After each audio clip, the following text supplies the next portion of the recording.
pensé que conocía mi historia. Hasta que un match de ADN me conectó con un desconocido que vivía a 2 kilómetros y llevaba 15 años perdido. Antes de que empiece todo, deja tu like y suscríbete al canal. La neta nunca pensé que un pinche test de ADN me fuera a cambiar la vida. Lo compré porque me salió un anuncio en Instagram, de esos que te dicen que puedes descubrir tu herencia y conectar con parientes perdidos. Era domingo, estaba aburrido, y pensé que estaría chido saber de dónde venían mis abuelos. Jamás imaginé lo que iba a encontrar. El resultado tardó como un mes, y cuando por fin llegó el correo, lo abrí sin emoción. Ya me veía leyendo lo típico, tanto por ciento europeo, tanto indígena, esas mamadas. Pero arriba, antes de todo eso, había un cuadrito amarillo que decía en letras grandes, coincidencia cercana encontrada. Posible hermano directo. Me quedé helado. Hermano. ¿Qué chingados? Al principio creí que era un error. Pensé que la página había mezclado datos o algo. Mi familia nunca mencionó nada remotamente parecido a eso. Soy hijo único, siempre lo supe. Mis papás nunca fueron de esos que esconden cosas raras, o al menos eso creía. Hice clic en el perfil del supuesto hermano. El nombre aparecía como Lucas A. No decía mucho más, solo que vivía en un municipio a unos 2 kilómetros del mío. Tan cerca que me dio un escalofrío. Quise buscarlo en Facebook, y sí, después de un rato encontré a un Lucas con el mismo apellido que salía en el test. Lo más raro fue que, cuando abrí su perfil, había comentarios viejos de gente preguntando si alguien había sabido algo, si había aparecido. Seguí bajando y me topé con un post fijado de una tía lejana, a 15 años de la desaparición de Lucas, seguimos esperando respuestas. Sentí como si me hubieran vaciado el estómago. ¿Desaparecido? ¿Hace 15 años? ¿Y por qué chingados coincidía conmigo como hermano? No quería sacar conclusiones a lo pendejo, así que me puse a buscar notas viejas en Google. Y sí, había un caso. Un chavo de 17 años que salió de su casa y nunca regresó. La foto era borrosa, pero se veía un morro flaco, con hoodie negra y expresión seria. No reconocí nada de él, pero no importa, era imposible no sentir algo extraño, como si una parte de mí estuviera reaccionando sin permiso. Me tardé como una hora pensando si debía decirle algo a mis papás, pero algo en el pecho me dijo que no, no todavía.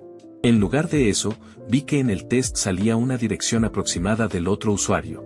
Estaba a 2.3 kilómetros, para ser exacto. Dudé, pero al final agarré las llaves del carro y manejé hasta allá nada más para ver. Cuando llegué, era una casa vieja, de esas de Infonavit que ya se sienten abandonadas aunque no lo estén. Toqué. Una señora abrió. Me presenté como amigo de Lucas porque no sabía qué otra cosa decir. Ella frunció el ceño y respondió, firme, aquí no vive ningún Lucas. La puerta se cerró más rápido de lo que uno parpadea. Me quedé afuera unos minutos, sintiendo que alguien me miraba desde adentro. Algo estaba mal, muy mal. Regresé al carro con más dudas que antes. Esa noche, antes de dormir, revisé de nuevo mi cuenta del test. Y ahí estaba, una notificación nueva. El usuario ha confirmado su identidad genética. Alta probabilidad de parentesco directo. Sentí la piel erizarse. No hubo sueño esa noche. No sé cómo describir la sensación que tuve al ver la notificación esa noche. Era como si alguien me hubiera puesto un peso en el pecho. Alta probabilidad de parentesco directo. No decía primo, tío, ni nada así. Decía directo. Hermano. Y lo peor es que el tal Lucas había confirmado del otro lado. No pude dormir. Me quedé viendo el techo, pensando en todo lo que eso significaba. ¿Por qué mis papás nunca me dijeron nada? ¿Cómo es que existe alguien con mi ADN caminando por ahí, alguien que además estuvo desaparecido tanto tiempo? No tenía sentido. O sí lo tenía, pero yo no quería verlo. A las 6 de la mañana ya estaba sentado en la mesa con un café frío, abriendo el chat interno de la plataforma del test. Ahí estaba el botón que decía, enviar mensaje. Me temblaba la mano. Al final escribí algo simple, hola. Soy la coincidencia genética, eres. Lucas. Me arrepentí en cuanto lo mandé. Parecía un mensaje de spam. Pero ya estaba hecho. Pasaron horas sin respuesta. Cada 20 minutos revisaba. Nada. Hasta que, cerca del mediodía, el icono cambió, usuario está escribiendo. El corazón me dio un salto. Su mensaje llegó completo, sí. Pero no digas mi nombre aquí, ¿quién eres? Sentí un frío en la espalda. ¿Por qué no quería que dijera su nombre? ¿Qué estaba escondiendo? Le respondí, me llamo Daniel. El test dice que somos hermanos. No entiendo nada. Se quedó en visto como 10 minutos. Luego contestó, no deberías haber ido a esa casa. Me congelé. ¿Cómo sabía que fui? Le pregunté, casi sin respirar, ¿cómo sabes eso? La respuesta tardó 30 segundos, porque esa casa no es segura. No para mí. No para ti. A partir de ahí, todo en mi cuerpo me gritaba que cerrara la laptop y me olvidara del tema. Pero también había algo más fuerte, una necesidad casi animal de saber qué chingados estaba pasando. Escribí, ¿podemos hablar en persona? Tardó, pero contestó, no. Pero puedo llamarte. Solo una vez. Borra el historial después. Sonaba exagerado, pero acepté. Me pidió mi número. Se lo mandé. Apagué las luces del cuarto sin saber por qué, tal vez imitando la paranoia del otro. El teléfono sonó a los 2 minutos. Número desconocido. Contesté. Bueno, dije. Del otro lado solo se escuchaba respiración. Lenta, ansiosa. ¿Eres Daniel? Preguntó una voz joven, pero desgastada, tensa. Sí. Eres, no digas mi nombre, interrumpió rápido. Me están buscando. Me puse rígido. ¿Quién? Susurré sin querer. No puedo hablar mucho. Solo escucha. Si el test nos conectó, significa que tú tampoco sabes la verdad. Silencio. Solo respiraciones. ¿La verdad de qué? Pregunté. De nuestra familia, dijo. Y de por qué yo desaparecí. El silencio que siguió fue tan pesado que sentí que se podía tocar. Daniel, continuó, necesito decirte algo antes de colgar. Tú no deberías confiar en lo que tus papás te han contado de tu infancia. Mi corazón empezó a latir tan fuerte que me zumbaban los oídos. ¿Por qué? Pregunté. Pero en ese momento, la llamada se cortó. No hubo beep, no hubo despedida. Solo silencio. Intenté devolver la llamada. Número no disponible. Me quedé ahí, con el celular en la mano, con la certeza de que acababa de abrir una puerta que no iba a poder cerrar. Esa llamada me dejó con la cabeza hecha mierda. Todo el día estuve inquieto, checando por la ventana como si de verdad alguien me estuviera vigilando. Y lo peor es que ni siquiera tenía motivos reales para creerle a Lucas. Solo lo había escuchado una vez. Podía ser cualquier cabrón inventando cosas, pero, al mismo tiempo, ¿qué ganaría él fingiendo ser mi hermano? ¿Por qué sonar tan asustado? ¿Por qué saber que fui a esa casa? A las 7 de la tarde mis papás llegaron del trabajo, y yo seguía sentado en la mesa, sin comer nada. Mi mamá de volada se dio cuenta. ¿Qué tienes? Te ves pálido, dijo dejando las llaves. Nada, todo bien, respondí, pero mi voz me traicionó. Mi papá se sentó frente a mí, cruzando los brazos. Él nunca ha sido tan expresivo, pero cuando sospecha algo, se le nota en los ojos. ¿Pasó algo? Preguntó. Ese fue el momento en el que pensé decirles la verdad. Enseñarles el teléfono, el test, todo. Pero la advertencia de Lucas me taladró la mente, no deberías confiar en lo que tus papás te han contado de tu infancia. Y algo dentro de mí, algo que yo no quería admitir, si sentía que había cosas raras en mi niñez. Recuerdos borrosos, huecos que siempre atribuía a la edad, pero ahora no estaba tan seguro. Solo estoy cansado, dije por fin, evitando sus miradas. Mi mamá me puso una mano en el hombro y suspiró. Mañana vas a sentirte mejor, hijo. Ella siempre ha sido muy dulce conmigo, y justo por eso me sentí peor. ¿Y si Lucas estaba exagerando? ¿Y si yo estaba metiendo ideas paranoicas en mi propia cabeza? ¿Quién chingados era yo para dudar de mis propios papás? Después de cenar, subí a mi cuarto y abrí una caja donde tengo papeles viejos, fotos, cosas de la primaria. Empecé a buscar cualquier señal de, no sé, algo raro. Un acta de nacimiento que no cuadrara, una foto donde apareciera un niño desconocido, lo que fuera. Nada. Todo era normal. Demasiado normal. Esa normalidad perfecta me dio más ansiedad. Era como si estuviera buscando un error en un documento que no debería tener errores. Cerca de medianoche recibí otro mensaje, esta vez por WhatsApp. Número desconocido. No vuelvas a esa casa. Y no les digas nada por ahora. Era Lucas. Yo no le había dado mi número por ahí, solo por la plataforma del test. Pero supongo que con eso era suficiente. Le respondí, ¿por qué me dices esto? Necesito explicaciones. Tardó un minuto. No puedo escribir mucho. Me están vigilando. Pero tú tienes que empezar a revisar cosas de tu infancia. No confíes solo en lo que recuerdas. Me harté de tanta vuelta. Dime claramente qué estás insinuando. La respuesta llegó inmediata, como si ya la tuviera lista, que no desaparecí porque quise. Y que si tú apareciste en mi coincidencia genética, es porque eres parte del mismo problema. Me quedé sin aire. Lo presioné más. ¿Qué problema? No contestó por varios minutos, y pensé que ya no lo haría. Pero entonces llegaron 3 mensajes seguidos, uno detrás de otro. Busca tus fotografías de los primeros 5 años. Si hay pocas, pregúntales por qué. Y si te dan la misma explicación que a mí, sal de esa casa. Sentí un golpe seco en el pecho. No sabía si creerle, pero la forma en que lo decía no sonaba a juego. Me paré de la cama, abrí el closet y tomé una caja donde mi mamá guarda fotos familiares. Abrí el álbum. Y ahí me di cuenta, mis fotos empiezan cuando tengo casi 6 años. Antes, solo hay 2 imágenes, ambas borrosas y tomadas por alguien que claramente no era mis papás. Me quedé parado un buen rato, sin saber qué hacer con esa información. Esa noche casi no dormí. Cada vez que cerraba los ojos veía el álbum vacío, los huecos, las fotos borrosas, y las palabras de Lucas repitiéndose en mi cabeza: si te dan la misma explicación que a mí, sal de esa casa. ¿La misma explicación cuál? ¿Qué chingado significaba eso? A la mañana siguiente, bajé a desayunar con el estómago revuelto. Mi mamá estaba preparando café, mi papá, revisando el celular en silencio. Los miré y me entró una sensación rara, como si fueran 2 completos desconocidos. Me aclaré la garganta. Oigan, tengo una pregunta. Los 2 voltearon al mismo tiempo. ¿Qué pasó, hijo? Preguntó mi mamá, sonriendo suave. Tomé aire. ¿Por qué casi no tengo fotos de cuando era niño? Digo, de los primeros años. Su mirada cambió. Apenas. Pero cambió. Una fracción de segundo. Mi papá levantó la vista muy despacio. ¿Qué quieres decir con eso? Preguntó él, muy serio. Que casi no hay fotos mías antes de los 6 años. Solo 2. Y están bien raras. ¿Qué pasó? ¿Se perdieron? ¿Qué onda? Mi mamá dejó de mover la cuchara en su taza. Ese silencio no sonó a olvido. Sonó a que estaban calculando algo. Ay, Daniel, empezó mi mamá, ya te habíamos dicho eso. Sí. ¿Cuándo? Pregunté, sin dejarles espacio.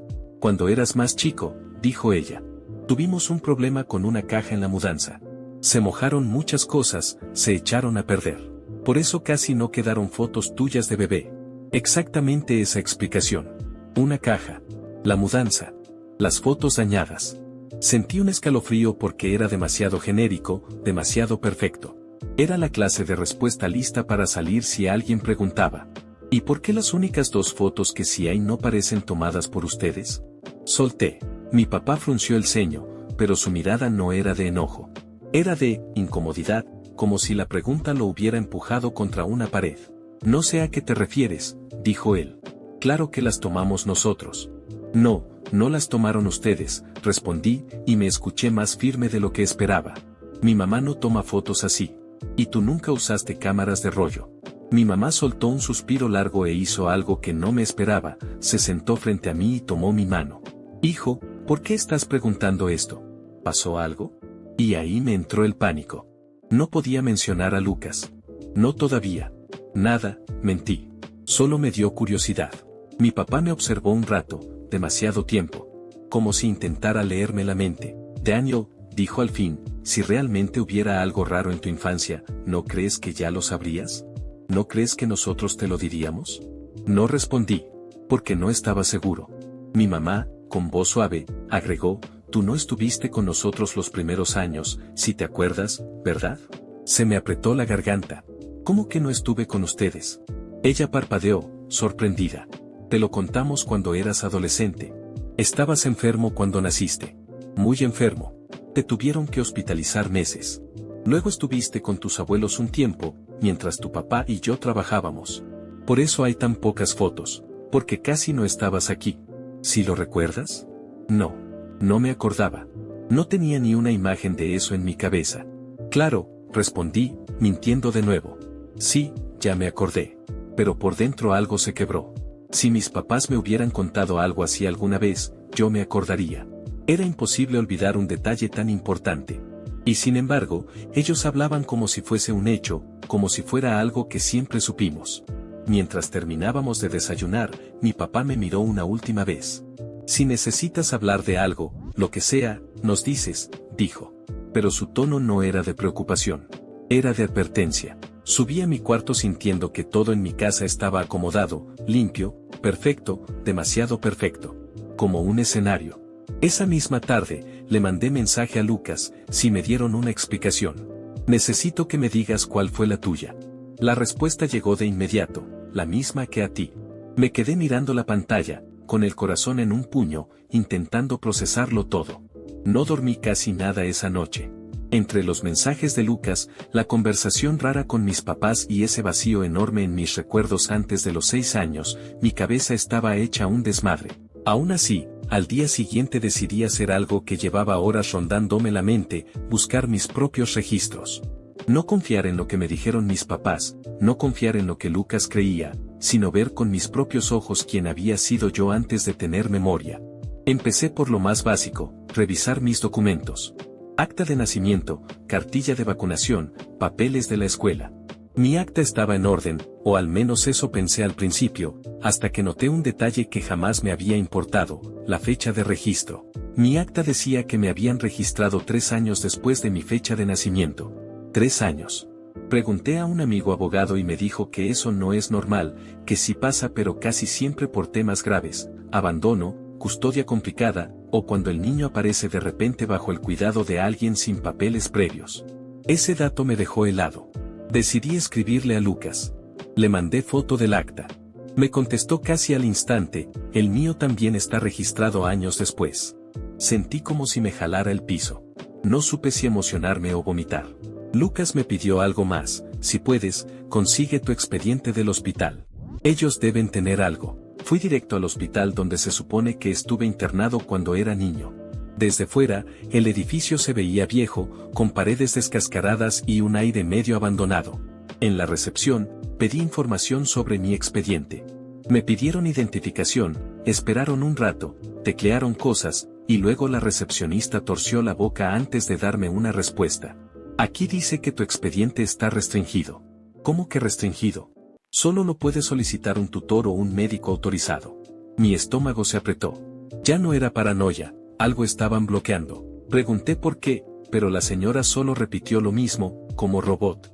Al final, me dijo que podía hacer una solicitud formal y esperar varias semanas. Semanas. Necesitaba respuestas ya. Al salir del hospital, Lucas me llamó. No me dio tiempo de saludar. ¿Te lo negaron, verdad? Dijo con voz temblorosa. Sí, ¿cómo sabías? Porque fue exactamente lo mismo que me pasó a mí. Me quedé callado. Lucas respiró hondo, como si estuviera juntando valor para decir algo peor. Creo que no nos internaron por enfermedad, soltó. Creo que experimentaron con nosotros. Me le quedé escuchando, congelado. Lucas, eso suena, ya sé cómo suena, me interrumpió, pero no estoy inventando. Hay gente que estuvo buscándome después. No querían que yo hablara. En ese momento pensé que Lucas estaba exagerando, hasta que añadió algo que me cambió todo. Hay un nombre que recuerdo de cuando estaba hospitalizado. Una mujer. La escuché varias veces. Es el mismo nombre que tú me dijiste ayer. El de la señora que te abrió la puerta. Me quedé pálido. No podía ser coincidencia. Antes de que pudiera preguntar más, Lucas dijo, hermano, creo que esa mujer es la clave, y no quiere que nos encontremos. La llamada se cortó justo ahí. Otra vez. Y por primera vez, acepté algo que me venía resistiendo a creer, mis papás sabían más de lo que decían. Mucho más. Y esa mujer estaba metida hasta el fondo. Esa noche no pude quedarme quieto. Entre la idea de que mis papás estaban metidos en algo raro, el expediente restringido y la mujer de la casa, sentía que todo lo que siempre di por hecho estaba hecho pedazos. Lucas no volvió a llamar. Y el silencio era peor que sus mensajes paranoicos. Decidí hacer una última cosa antes de perder la cabeza, enfrentar a mis papás de verdad, sin rodeos. Ya no quería explicaciones raras, ni historias repetidas. Quería respuestas. Cuando llegué a casa, estaban cenando. Me vieron con esa cara de qué pasó, pero fingí normalidad un segundo para agarrar aire. Necesito hablar con ustedes, solté, sin sentarme. Mi papá bajó el tenedor. Mi mamá frunció los labios. Les dije todo. El acta registrada tarde. El hospital. El expediente restringido. La llamada de Lucas. La mujer. Todo. No levanté la voz, pero mi tono era tan firme que ni siquiera intentaron interrumpirme. Cuando terminé, mi mamá empezó a llorar. Mi papá solo se quedó viendo la mesa, como si ya supiera que este momento iba a llegar. No es lo que crees, dijo él, con la voz ronca. Entonces díganme qué es, respondí. Porque hay demasiadas coincidencias para que sea casualidad. Se miraron entre sí, como si estuvieran esperando una señal para liberarse de algo. Mi mamá habló primero. Tú no llegaste a nosotros como debería llegar un niño, dijo, temblando. Nos llamaron del DIF. Nos dijeron que habían encontrado a un menor sin identificación, sin familiares, sin datos. Nos dijeron que había estado hospitalizado y que su expediente estaba en proceso de investigación. Sentí un vacío en el pecho. ¿Me adoptaron? No oficialmente, explicó mi papá. Nos dijeron que por tu estado emocional y por tu edad, era mejor mantener todo lo más estable posible. Que el registro se iba a arreglar después. Y así fue. Te registraron más tarde, pero todo nos lo presentó el DIF como algo temporal, un trámite. ¿Y Lucas? Pregunté. No sabíamos que había otro niño, respondió mi papá. Nunca nos dijeron nada. Mi mamá negó con la cabeza. Nos hablaron de un caso complicado, pero nunca nos dijeron que había más menores involucrados. Algo no cuadraba. ¿Quién los contactó? Pregunté. Mi mamá se secó las lágrimas. Una doctora. Una mujer. Siempre la misma, la que firmó tus papeles del hospital. Sentí escalofríos. ¿Cómo se llamaba? Dijeron el nombre. El mismo nombre que me dijo Lucas. El mismo nombre de la mujer que me abrió la puerta. Ahí fue cuando me temblaron las manos. No era paranoia. No era coincidencia. Esa mujer había estado involucrada desde el inicio. Les pregunté si podían describirla. Mi papá lo hizo. Era ella. No había duda. ¿Por qué nunca la cuestionaron? Pregunté. Porque confiábamos en las autoridades, respondió mi mamá. ¿Y por qué? Nos dio miedo perderte. Me quedé helado. No sabía si abrazarlos o salir corriendo. Ellos tampoco sabían qué más decir. En ese momento, mi teléfono vibró. Un mensaje de Lucas. La encontré. No vengas a buscarme. No confíes en nadie. Si mañana no te escribo, no intentes contactarme. Y hasta hoy, nunca volvió a escribir.